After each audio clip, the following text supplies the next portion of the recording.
آپ نے سنا ہوگا دعوت و تبلیغ کے ہمارے بہت اہم بزرگ گزرے ہیں، حضرت مولانا عمر صاحب پالن پوری رحمۃ اللہ علیہ، نام سنا ہوگا آپ نے۔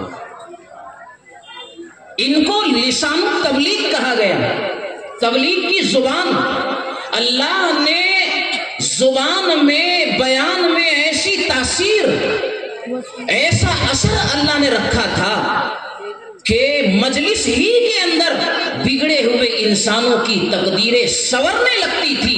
خیالات بد اور برے خیالات دل میں رکھنے والے اپنی اصلاح کر کے مجلس ہی سے اٹھ جایا کرتے تھے۔ ایسی زبان اللہ نے عطا فرمائی تھی، تو بزرگوں نے ان کو خطاب دیا تھا لسان التبلیغ کا۔ حضرت عمر مولانا عمر پالن پوری رحمۃ اللہ علیہ، واقعہ یہ ہے کہ ان کی والدہ رہتی پالن پور میں۔ پالن پور ابھی بھی چھوٹا ہی ہے، اس زمانے کی بات جب یہ چھوٹے سے تھے، بہت پرانی بات ہو گئی ہے، معصوم سے تھے، اور وہ زمانہ پالن پور یعنی انتہائی چھوٹا سا گاؤں کی رہنے والی والدہ، گاؤں میں پلنے والا یہ بچہ۔ والدہ نے انہیں کچھ حالات کے پیش نظر، غربت بھی تھی، اپنے بچے عمر کو، مولانا عمر پالن پوری رحمۃ اللہ علیہ کو، عمر کو اپنی بہن جو بامبے میں رہتی تھی ان کے پاس بھیج دیا، اس کو اپنے پاس رکھو۔ خالہ بامبے میں رہتی ہے، خالہ نے اپنی بہن کے اس بیٹے کو سنبھالنے کا انتظام بھی کیا اور قریب کے ایک اسکول میں داخل کر دیا۔ تعلیم بھی ضروری ہے، دونوں تعلیم ضروری ہے، اسکول میں ڈال دیا۔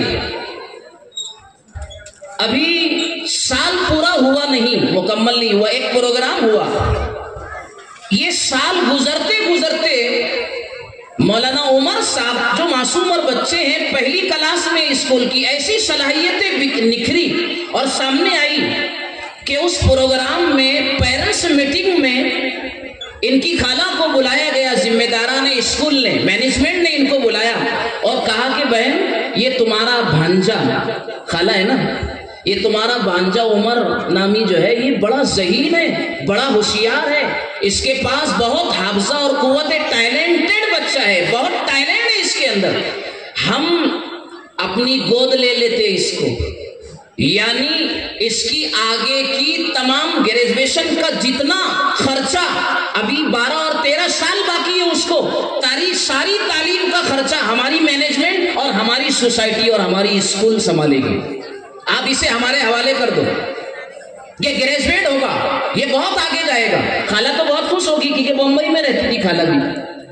بمبئی والی خالہ، ہاں، بمبئی کا دماغ، بمبئی کی سوچ، بڑا اچھا ہے بھائی، روزی روٹی کا، اچھی روزی روٹی کا انتظام، ترنے والے کا انتظام ہو جائے گا، کس کا؟ دنیا ترنے والے کے پیچھے بھاگ رہی ہے، نبی کریم صلی اللہ علیہ وسلم نے فاقوں سے زندگی گزاری، دنیا میرے بھائیوں امت نبی کی سیرت اور زندگی کو بھلا چکی ہے۔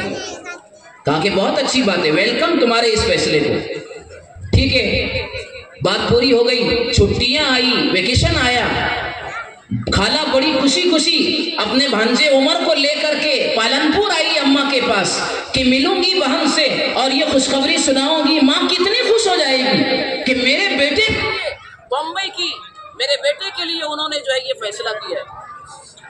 تو خالہ بڑی خوشی اپنے بھانجے کو لے کر پالن پور آئی اور سارا ماجرا اور قصہ بتایا کہ عمر تو بڑا، تو تیرا بیٹا تو بڑا ذہین و فتین ہے اور مینجمنٹ نے یہ فیصلہ کیا ہے، لہٰذا آپ ان کے حوالے کر دیں گے، یہ گریجویٹ ہو جائے گا اور بہت اعلیٰ تعلیم حاصل کر کے یہ دنیا میں خوشی اور بڑی اچھی زندگی، خوشحال زندگی گزارے گا۔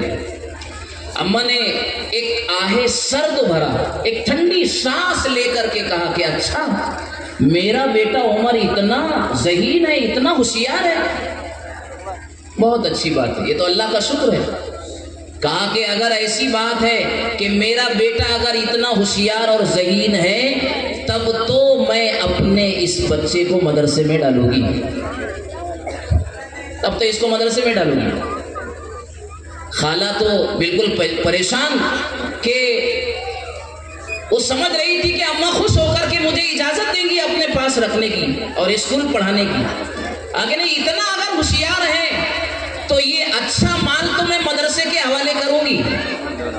آج امت جو مال مدرسوں کے حوالے کرتی ہے، کچا مال، وہ کیسا رہتا ہے آپ کو پتہ ہے؟ ہم لوگ مدرسے میں رہتے ہیں، بعض جو ہے پیرنٹس اور ماں باپ اپنے بچوں کو لے کر کے آتے ہیں، مولانا اس کو کسی بھی صورت میں تم لے لو، پورے محلے کو اس نے سر پر اٹھا کے رکھا ہے، یعنی یہ درد سر اب تم اپنے حوالے لو۔ لیکن میرے بھائیوں قربان جائیے ان علماء کرام کی محنتوں پر، یہ پتھروں کو تلاش کر کے ہیرا بنا کر کے امت کے سامنے ان شکلوں میں پیش کرتے ہیں۔ اماں نے فیصلہ کیا کہ اس کو تو مدرسہ ڈالوں گی، فیصلہ ہو گیا، مدرسہ قریب میں اماں نے ڈال دیا۔ وہ نیک خاتون تھی، پارسا خاتون تھی، یہ مدرسے سے حضرت مولانا عمر صاحب جب آتے تو اماں جان روزانہ پوچھتی کہ کیا پڑھ کے آئے ہو، تو سنا دیتے آج یہ پڑھ کے آئے ہو۔ ایک جمعرات کا دن تھا، اس دن بھی اپنے معمول کے مطابق پوچھا کہ بیٹا آج کیا پڑھا مدرسے میں؟ کہا کہ اماں جان آج تو پڑھا کیا، آج تو میں نے تقریر کیا مدرسے میں، ہمارے بچوں نے تقریریں کی، کیا جاندار تقریریں۔ یہ چھوٹے چھوٹے بچے اس مدرسے میں آنے کے بعد کوئی ایسے پروگرام کی نوعیت اور شکل نہیں چھوٹی جو اسٹیج پر نہ آئی ہو، کوئی شکل نہیں چھوٹی، کیا ترانے اور کیا مکالمے اور کیا تقریر اور کیا تحریر اور کیا قرآن کا ترجمہ اور کیا تلاوت قرآن اور کیا حفظ حدیث اور کیا حفظ قرآن۔ آپ غور کیجئے کیا محنتیں ہیں ان اساتذہ اکرام نے۔ کہا کہ اماں جان آج تو میں نے تقریر کی، 2 منٹوں کی تقریر، معصوم سا بچہ، 2 منٹوں میں ہمارے بچے آ رہے تھے نا، مولانا نے 2 منٹوں کی تقریر یاد کی، مولانا عمر صاحب نے۔ اماں جان نے سنا، اماں کو کچھ سمجھا نہیں سمجھا، دیہات کی خاتون، کہا کہ بیٹا بڑی اچھی تقریر، بہت اچھا تم نے بولا، انشاءاللہ ایک وقت تو بیٹا ایسا آئے گا کہ 4 لاکھ لوگوں کے مجمع میں تم بولو گے، 4 لاکھ لوگوں کے مجمع میں تم تقریر کرو گے، اللہ کا دین سمجھاؤ گے۔ میرے بھائیوں اس امت نے اپنے سر کی آنکھوں سے یہ بات دیکھی کہ حضرت مولانا عمر صاحب پالن پوری رحمت اللہ علیہ کو اللہ تعالیٰ نے وہ قبولیت اور منظوریت اپنی بارگاہ الہی سے عطا فرمائی تھی۔ 4 لاکھ لوگوں میں حضرت مولانا نے تقریریں فرمائی اور جگہ پر لوگوں نے اپنی اصلاح کی اور اپنی توبہ کا فریضہ انجام دیا۔ یہ ایک ماں کے دل سے نکلنے والی وہ دعا ہوتی ہے، اور یہ وہ ایک خاتون اور ایک ماں کا فیصلہ ہے میرے بھائیوں جو اپنے بچے کے لیے ایک ماں کرتی ہے۔ اس لیے پیرنٹس کو چاہیے کہ اپنی اولاد کی تعلیم اور تربیت کے سلسلے میں فیصلہ بڑا سوچ سمجھ کر کے کرنا ہے۔ ہم فتنوں کے دور سے گزر رہے ہیں۔ کس کے دور سے؟ فتنوں کے دور سے گزر رہے ہیں۔ اگر اولاد کو نہیں پڑھایا، دین نہیں سمجھایا، اللہ کی کتاب سے نہیں جوڑا، اللہ کی محبت، رسول اللہ صلی اللہ علیہ وسلم کی محبت ان مدرسوں کے حوالے کر کے اگر ہم نے ان کو نہیں پلائی تو بات کیا ہوگی؟ بات یہ ہوگی کہ کل شیرپور کے پروگرام میں میں نے ایک چھوٹا سا واقعہ بتایا، کویت کا، بہت اثر انداز واقعہ ہے۔ ایک کویت کے شیخ نے کورٹ میں وہاں کی عدالت میں مقدمہ پیش کیا اپنے بیٹے کے خلاف، باپ بیٹے کے خلاف مقدمہ پیش کر رہا ہے۔ دنیا تو میرے بھائیوں اس قدر گر چکی ہے اخلاقیات میں، اور اخلاقیات کی قدر و منزلت دنیا کی نگاہوں سے ایسی گری ہے کہ یورپ کی عدالت میں ایک ماں نے اپنے بیٹے کے خلاف مقدمہ پیش کیا اور میجسٹر کے سامنے یہ کہا کہ میرا یہ بچہ بیٹا ہے، میری کوکھ سے جنم لینے والا ہے، یہ میرا خیال نہیں کرتا، یہ اپنے کتے کی دیکھ بھال کرتا ہے۔ ڈاگ یورپ کے اندر کتا بہت جو ہے ان کی چہیتی چیز اور چہیتا جانور ہے، اس کی غور و پرداخت، اس کی نگرانی اور اس کا سارا انتظام ان کے گھر کا ایک فرد ہوتا ہے، کتا فیملی ممبر ہوتا ہے اہل یورپ کا۔ تو ساری باتیں سن کر کے مختصر میں میجسٹر یورپ کی عدالت کے جج نے فیصلہ دیا کہ کتے کی ذمہ داری کتے کو سنبھالنا، اس کی نگرانی کرنا یہ بیٹے کی ذمہ داری ہے، ماں کی نگرانی نگہداشت تو بیٹے کی ذمہ داری نہیں، ماں اپنی ذمہ داری خود نگاہے، وہ انسان ہے وہ سب کچھ کر سکتی ہے، یہ کتا ہے جانور ہے اپنی ذمہ داری نہیں نبھا سکتا ہے۔ دنیا کی عدالتیں یہ فیصلہ کر رہی ہیں۔ تو ایک باپ نے کویت کی عدالت میں اپنے بیٹے کے خلاف مقدمہ یہ پیش کیا کہ یہ میرا بیٹا ہے، وہ مجھے دیکھتا نہیں اور مجھے خرچ نہیں دیتا ہے، میں چاہتا ہوں کہ منتھلی اور ماہانہ مجھے کچھ نہ کچھ خرچ دے وہ۔ لیکن باپ تو اربوں پتی تھا. بیٹے کو بلایا گیا, مختصر کر رہا ہوں, بیٹے کو بلایا گیا, کہا کہ تمہارے والد تمہارے خلاف یہ شکایت کرتے, تم انہیں خرچ کچھ نہیں دیتے ہو. کہا کہ انہیں خرچوں کی ضرورت نہیں ہے, یہ تو اربوں پتی آدمی ہے میرے ابا, لیکن میرے پیسوں کی انہیں ضرورت نہیں ہے. وہ کہا کہ پھر بھی آپ بیٹے ہیں, آپ کو دینا چاہیے. حدیث پاک میں کہا گیا, اللہ کے نبی صلی اللہ علیہ وسلم نے فرمایا, انت و مالک لابیک, اے بیٹے تو بھی, تیری ذات اور تیرا سارا کمایا ہوا مال تیرے باپ کا ہے. اگر باپ اس میں سے کچھ لینا چاہے تو اسے لینے کا حق اور ادھیکار ہے. یہ مدرسوں کی تعلیم پڑھائی جاتی ہے, مدرسوں میں یہ بات سکھائی جاتی ہے. لیکن کہا کہ میجسٹر نے فیصلہ سنایا کہ بھی ٹھیک ہے, ہر مہینہ آپ کا یہ بیٹا آپ کو جو ہے خرچہ دے گا. تو والد نے کہا کہ زیادہ خرچہ نہیں چاہیے, 1 دینار, کویت میں دینار چلتا ہے سکہ, 1 دینار مجھے دے, لیکن شرط میری یہ ہے کہ یہ میرا بیٹا ہر مہینے 1 دینار خود لا کر کے مجھے دے گا, کسی اور سے نہیں بھیجائے گا, روانہ نہیں کرے گا, پارسل نہیں کرے گا, خود دے مجھے لا کے. ٹھیک ہے, خود دے گا لا کر. فیصلہ ہو گیا, کورٹ کلوز ہو گئی ہے, مقدمہ ختم ہو گیا. لیکن میجسٹر اور جو جج تھا وہ بہت حیران پریشان ہوا کہ بات اس کے پیچھے کچھ تو ہے. معاملہ جب ادھر ادھر ہو گیا ختم, تو میجسٹر اور جو ہے جج نے باپ کو کنارے لے کر کے خاموشی سے پوچھا کہ ماجرا کیا ہے جب تمہیں ضرورت نہیں ہے, اور یہ شرط کیسی تمہاری. کہنے لگا باپ روتے ہوئے درد بھرے انداز میں, بات دراصل یہ ہے کہ میرا یہ بیٹا ہے, یہ مجھ سے لمبی لمبی مدت تک بچھڑا ہوا رہتا ہے, کئی مہینے گزر جاتے ہیں, میں اس کا چہرہ نہیں دیکھ پاتا ہوں. میں اس لیے شرط لگائی کہ 1 دینار میرا بیٹا جب مجھے دینے کے لیے آئے گا, اس بہانے اس کا چہرہ میں دیکھ لوں گا, میں اس بہانے اس کا چہرہ میں دیکھ لوں گا. میں اس کا باپ ہوں, اگرچہ اسے میرے چہرہ دیکھنے کی ضرورت ہو یا نہ ہو, لیکن میری کوکھ سے جنم لینے والی میری یہ اولاد اور میرا بیٹا ہے. میں چاہتا ہوں کہ اس کا چہرہ ہر مہینے مجھے نظر آئے. یہ باپ کی شفقت ہوتی ہے اور یہ ماؤں کی ممتا ہوتی ہے, جو اپنے بچوں کے لیے بہترین فیصلے کرتے ہیں اور ان کی زندگی کو تعمیر و ترقی کی راہوں پر لے جانے کے لیے انہیں تعلیم و تربیت کے مراحل سے گزارتے ہیں. میرے بھائیوں, آج اولاد ہمارے ہاتھ میں نہیں ہے. اس وقت تو ہمارے مبشرین اور محققین اور مفکرین حضرات علماء گرامی کہہ رہے ہیں, ہمارے بزرگان دین, کہ امت کا ایک سب سے بڑا مسئلہ اگر ہے, جو چیلنج بنا ہوا ہے والدین کے لیے, وہ اپنی اولاد کی تربیت کا مسئلہ ہے. اولاد کی تربیت کا مسئلہ ہے. لڑکی کہہ رہی ہے اپنے باپ سے, میں 18 سال کی جس دن ہو جاؤں گی, اس دن تمہارا مجھ پر کوئی ادھیکار اور کوئی حق نہیں رہے گا.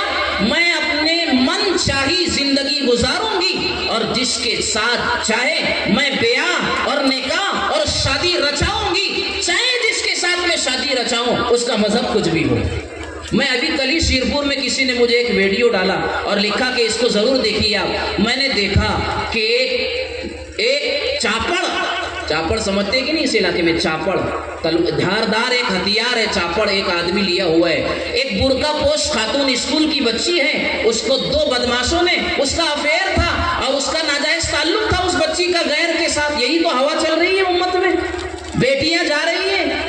اور کوئی ایسا نہ کہے کہ مولانا لوگ جو ہے خالی خبریں ادھر ادھر کی لے کر کے آتے ہیں اور جلسوں میں اس کو سنا دیتے ہیں. جن لوگوں نے اپنی آنکھوں سے اپنی بہنوں کو, اپنی بچیوں کو, اپنے علاقے کی دوشیزاؤں اور بیٹیوں کو اپنی آنکھوں سے غیر مسلم نوجوانوں کے ساتھ باہوں میں دیکھا, گلے میں ہاتھ ڈال کر کے دیکھا, غلط حالتوں میں ان کو پوزیشن میں دیکھا, ان لوگوں نے چشمدید گواہوں نے یہ بات گواہی دی ہے اور بتایا ہے. یہی حالت ہے امت کی. چمک دمک پر ہماری بچیاں جا رہی ہیں. لیکن کل بھی میں نے ایک بات کہی تھی کہ ایسی بچیاں جو اس طرح اپنا ایمان بیچ رہی ہیں, اپنی آبرو کو نیلام کر رہی ہے اور غیروں کے ساتھ جا کر کے پورے خانوادے کے لیے کلنک اور داغ بن رہی ہے, یہ وہی بچیاں ہیں جنہوں نے مکتب اور مدرسے کا منہ نہیں دیکھا ہے. اس لیے ان مکاتب سے, ان مدرسوں سے اپنے بچوں کے ساتھ بچیوں کو بھی گزارنا, گھروں میں تعلیم کا انتظام کرنا, دعوت کی محنت کے راستے سے میرے بھائیوں بہت ضروری ہو گیا ہے. بہت زیادہ توجہ کی ضرورت ہے. تو بات کیا کہہ رہا تھا کہ اس بہانے میں اپنے بچے کا چہرہ دیکھ لوں. تو سب سے بڑا چیلنج اس وقت کیا ہے؟ اولاد کی تربیت کا. کیسے تربیت کرے اپنی اولاد کی، یہ بہت بڑا مسئلہ ہے. اور کوئی اس سلسلے میں ہمت نہ ہارے کہ ہم کیسے اپنی اولاد کی تربیت کریں گے. اور تربیت اگر نہیں ہوئی ان کی تو پھر انہیں بے حیا بنایا جائے گا. سماج میں، معاشرے میں ان کو پہلے بے حیا بنائیں گے اور بے حیائی کے راستے سے پھر ان کا ایمان لیں گے. بے حیائی کے راستے سے ایمان، پہلے حیا جائے گی اس کے بعد ایمان جائے گا. بچیوں کی پہلے حیا لی جا رہی ہے اس کے بعد ایمان لیا جا رہا ہے. بچیوں کی حیا لی جا رہی ہے. اسکولوں میں، کالجوں میں میرے بھائیوں، ہم تو اس کے مخالف نہیں ہیں اسکول اور کالج کے، لیکن ہم یہ چاہتے ہیں اہل مدارس اور ہمارے بزرگان دین کہ ہمیں ہماری بچیوں کو اسلامک ماحول ملے. وہ گریجویٹ ہو، ڈاکٹر بنے، فارمیسسٹ بنے، یہ بنے وہ بنے، لیکن وہ ایسے ماحول میں تربیت پائے کہ اللہ اور اس کے رسول کی محبتوں کو اپنے دلوں میں وہ سمائے ہوئے ہو، تاکہ انہیں کوئی فتنہ جو ہے برباد نہ کرنے پائے اور کوئی فتنہ ان کے ایمان کو لینے نہ پائے. ایمان ہماری دولت، ایمان ہمارا سرمایہ ہے، اسے لوٹنے کی کوششیں ہو رہی ہے. میرے بھائیوں، سورہ کہف آپ پڑھتے ہوں گے. اب دجال کا فتنہ بالکل قریب آ چکا ہے. فتنہ دجال بالکل قریب آ چکا ہے. یہ جو شکیل بن حنیف ہو، اور چاہے قادیانیت ہو، اور چاہے جو ہے انجینئر مرزا علی ہو، یہ جتنے بھی فتنے جن اشخاص کی شکل میں آ رہے ہیں، یہ سب دجال کے آنے کی شکلیں اور صورتیں تیار ہو رہی ہے. قرآن کریم میں ان نوجوانوں کا واقعہ بیان کیا گیا ہے. اس زمانے میں وہ ظالم بادشاہ تھا، اور جب ان نوجوانوں کو اپنے ایمان، عیسائی بادشاہ تھا، اور نوجوانوں کو جب اپنے ایمان کے تعلق سے فکر لاحق ہوئی تو وہ علاقہ چھوڑ کر کے چلے گئے. اپنے ایمان کی حفاظت کے لیے علاقہ چھوڑ کر کے چلے گئے. انہم فتیۃ آمنوا بربہم وزدناہم ھدی وربطنا علی قلوبہم. اللہ تعالیٰ نے سورہ کہف میں پورا واقعہ بیان کیا ہے. وہ نوجوان کو اللہ تعالیٰ نے ایک غار کے اندر 313 سال تک، 310 سال 13 سال تک ان کو جو ہے غار میں سلائے رکھا. واقعے کی تفصیل نہیں کرنا ہے میرے. تو ان نوجوانوں نے اپنے ایمان کی حفاظت کے لیے اور اپنے ایمان کا سودا نہ کرتے ہوئے انہوں نے اپنی خوشحال زندگی کو داؤ پر لگا کر کے گفاؤں میں اور جنگلوں کی طرف نکل گئے اور غار میں پناہ لی. اللہ نے ان کی حفاظت کا حیرت انگیز انتظام فرمایا. قرآن کریم نے اس واقعے کو جو بیان کیا ہے میرے بھائیوں، اس پوری قرآن کریم کے اس رکوع کے اندر اس امت کے لیے دجال کے فتنے کی حفاظت کے 3 طریقے بیان کی گئے ہیں. میں نے خطبے میں آیت پاک پڑھی ہے، اتل ما اوحی الیک من ربک لا مبدل لکلماتہ ولن تجد من دونہ ملتحدا. کہ دجالی فتنوں سے حفاظت کا پہلا راستہ یہ ہے کہ کتاب اللہ سے اپنی اولاد کو اور اپنے آپ کو ہم جوڑیں. کتاب اللہ سے اپنی اولاد کو، دجال کے فتنے سے حفاظت کا یہ پہلا راستہ ہے. ہاں، قرآن سے جڑیں گے اللہ تعالیٰ اس کی برکت سے سارے فتنوں سے حفاظت فرمائے گا. دوسری چیز قرآن کریم نے جو بیان فرمائی ہے وہ بھی ہمارے لیے ایک غار کی حیثیت رکھتی ہے کہ ہمیں اس زمانے میں کس غار میں جانا ہے تو ہمیں کتاب اللہ سے اپنے آپ کو جوڑنا ہے. دوسری بات بیان کی، وَاصْبِرْ نَفْسَكَ مَعَ الَّذِينَ يَدْعُونَ رَبَّهُمْ بِالْغَدَاةِ وَالْعَشِيِّ يُرِيدُونَ وَجْهَهُ وَلَا تَعْدُ عَيْنَاكَ عَنْهُمْ. اے لوگوں، تم اپنے آپ کو ان لوگوں کے ساتھ جمع کر کے رکھو، ان لوگوں کی مجلسوں میں اپنے آپ کو جمع کر کے رکھو.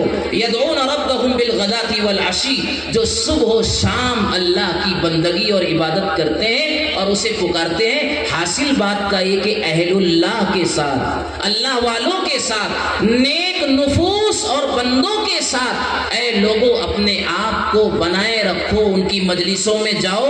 یہ دوسرا راستہ ہے ایمان کی حفاظت کا. اللہ والوں کے پاس جانا، اہل علم کے پاس جانا. اشارہ ہے اس بات کی طرف کہ اپنی صحبتیں صحیح کی جائے. آج ہمارے بچے بگڑ کیوں رہے ہیں؟ ہماری بچیاں مرتد اور اسلام کیوں چھوڑ رہی ہے؟ سہیلیاں. میرے بھائیوں، ایک بات آپ لے کر کے جائیں یہاں سے دل پر لے کر کے جائے. باقاعدہ کسی تنظیم کا نام لیے بغیر میں بول رہا ہوں، آپ جانتے ہیں غیروں کی طرف سے منظم پلاننگ کے تحت غیر مسلم بچیوں کو مومن اور مسلم بچیوں کو پٹانے اور سہیلی اور دوست بنانے کے لیے باقاعدہ پیسے دے کر کے ان کے پیچھے فنڈنگ کر کے دوست بنانے کے لیے باقاعدہ تنظیمیں غیروں کی کام کر رہی ہیں، اور بڑی حد تک وہ لوگ اپنے مشن میں تحریک میں کامیاب بھی ہو رہے ہیں. دیکھا باقاعدہ لوگوں نے غیر مسلم بچیوں کے ساتھ ہماری مسلم بچیوں کو دوستی کے نام پر، پھر ہوٹل میں جو ہے لنچ اور ڈنر کے نام پر، اور کسی ثقافتی فنکشن میں پروگرام میں شرکت اور حاضری کے نام پر یہ دوستیاں کر کے یہ صحبتیں ان کے ایمان کو لینے کا ذریعہ بن رہی ہیں.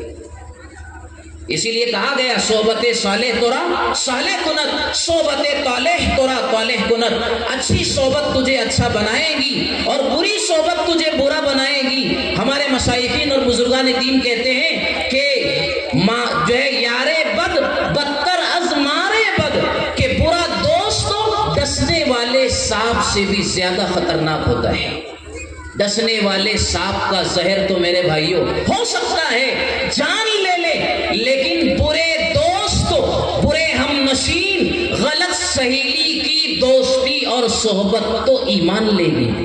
اسی لیے یارے بد بدتر از مارے بد، برا دوستوں ڈسنے والے سانپ سے بھی زیادہ خطرناک ہوتا ہے. یہ بہت بڑا حربہ ہے کہ دوستی، صحبت اور جو ہے دوستی یاری کے ذریعے سے ہماری بچیاں اور بچے ایمان سے ڈگمگا رہے ہیں.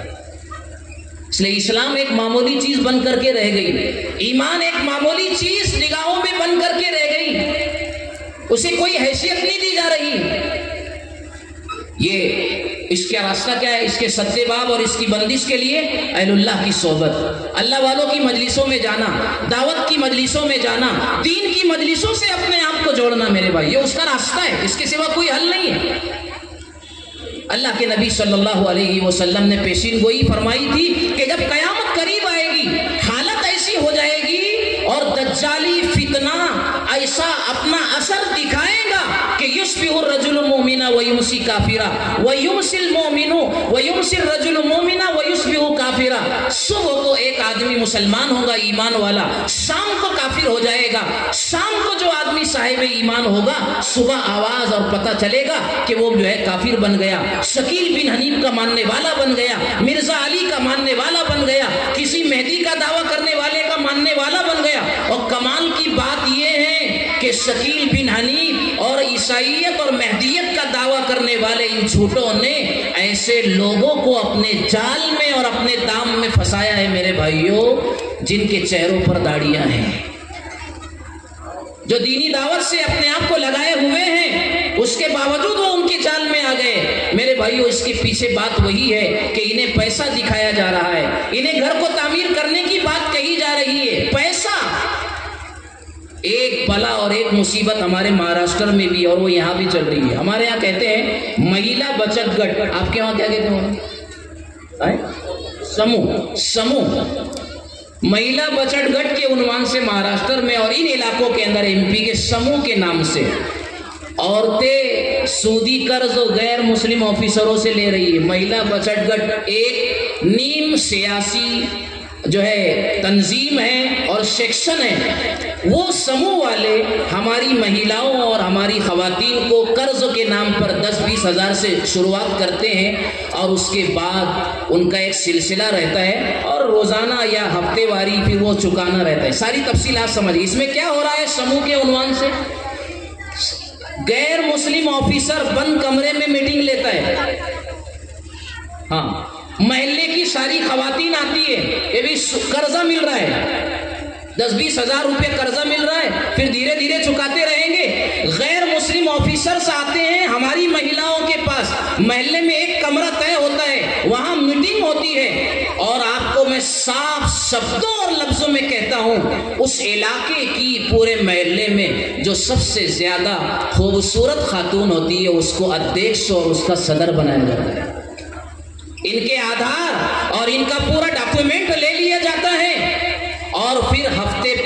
خواتین میں بار بار وہ غیر مسلم آفیسروں کی آمد ہوتی ہے کسی بھی عنوان سے، اور پھر ان جو خاتون وہ قرض چکا نہیں پاتی، ادا نہیں کر پاتی ہے، آپ سمجھ جائیے پھر ان کے ساتھ کس قسم کے حالات آگے پیش آتے ہیں۔ حالات یہ بنتے ہیں کہ ایسی خواتین کو اپنی آبرو اور عزت اور اپنی ناموس ان کے حوالے کرنی پڑتی ہے، ان کے حوالے کرنی پڑتی ہے۔ میں پوری ذمہ داری سے یہ بات کہہ رہا ہوں، میں اس پاچورا اور امل نیر اور شیرپور جو ہمارے مہاراشٹر کا شیرپور ہے، ان علاقوں میں لوگوں نے بتایا اس تیزی سے یہ سموہ اور مہیلا بچت گٹ کی بلا اور یہ جو طوفان آ گیا کہ یہاں تک جلگاؤں ضلع کے اندر واقعات پیش آئے ہیں کہ ایک خاتون شادی شدہ ہے، دو دو چار چار اس کے بچے ہیں، مہیلا بچت کی گٹ کی نوست میں جب وہ آئی، غیر مسلم ادھیکاروں اور آفیسروں سے ان کا ربط اور ضبط اور مجلسیں ہوئی، صحبت نے اپنا زہریلا اثر چھوڑا،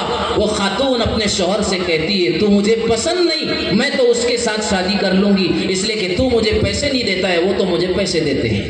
حالات یہاں تک آ رہے ہیں، شادی شدہ عورتیں اپنے شوہروں کو چھوڑنے پر مجبور ہو گئی۔ میرے بھائیوں، یہ ایک حدیث سنا کر کے بات ختم کر رہا ہوں۔ حدیث پاک میں اللہ کے نبی صلی اللہ علیہ وسلم نے فرمایا ثلاثۃ لا يدخلون الجنۃ، تین قسم کے لوگ جنت میں نہیں جائیں گے۔ ڈرنا چاہیے کہ نہیں؟ سب کو ڈرنا چاہیے، اللہ ہم سب کی حفاظت فرمائے۔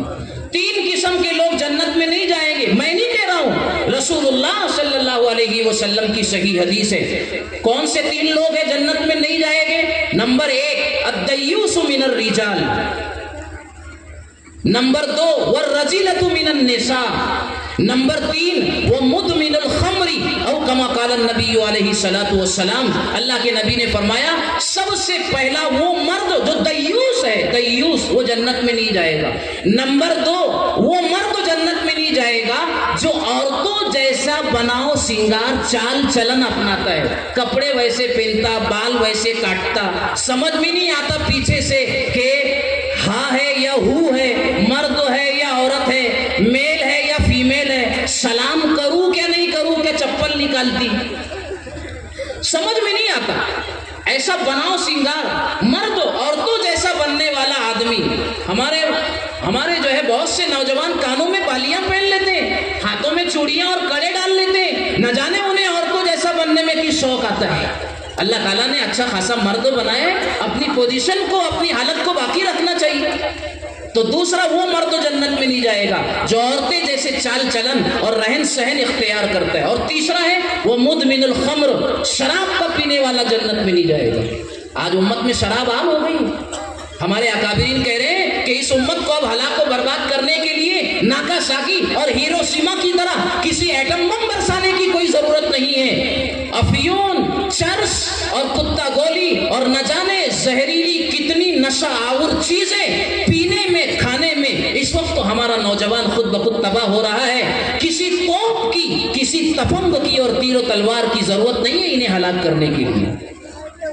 اور موبائل میں تو آدھی سے زیادہ رات گزر رہی ہے، آدھی سے زیادہ رات موبائل میں گزر رہی ہے۔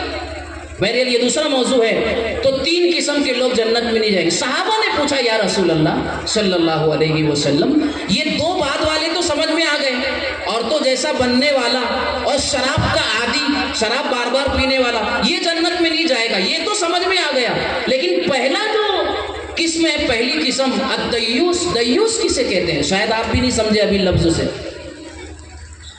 اللہ کے نبی صلی اللہ علیہ وسلم نے بھی سمجھایا، اس کو آسان لفظوں میں یہ سمجھیے کہ دیوس وہ آدمی ہے، آسان کرو، دیوس وہ بے غیرت آدمی ہے، وہ بے غیرت آدمی ہے کہ جس کے گھر میں کوئی اجنبی آتا ہے اور جاتا ہے اور اس شخص کو پتا بھی ہے کہ فلاں میرے گھر میں ایک بار نہیں کئی بار آتا اور جاتا ہے، لیکن اس کی غیرت ایسی مردہ اور ایسا بے حس بنا ہوا ہے، کبھی نہ اسے پوچھتا ہے کہ تم یہاں کیوں آتے ہو، نہ کبھی اپنے اہل خانہ اور خاتون سے پوچھتا ہے کہ تمہارا اس کے ساتھ کیا کنیکشن ہے اور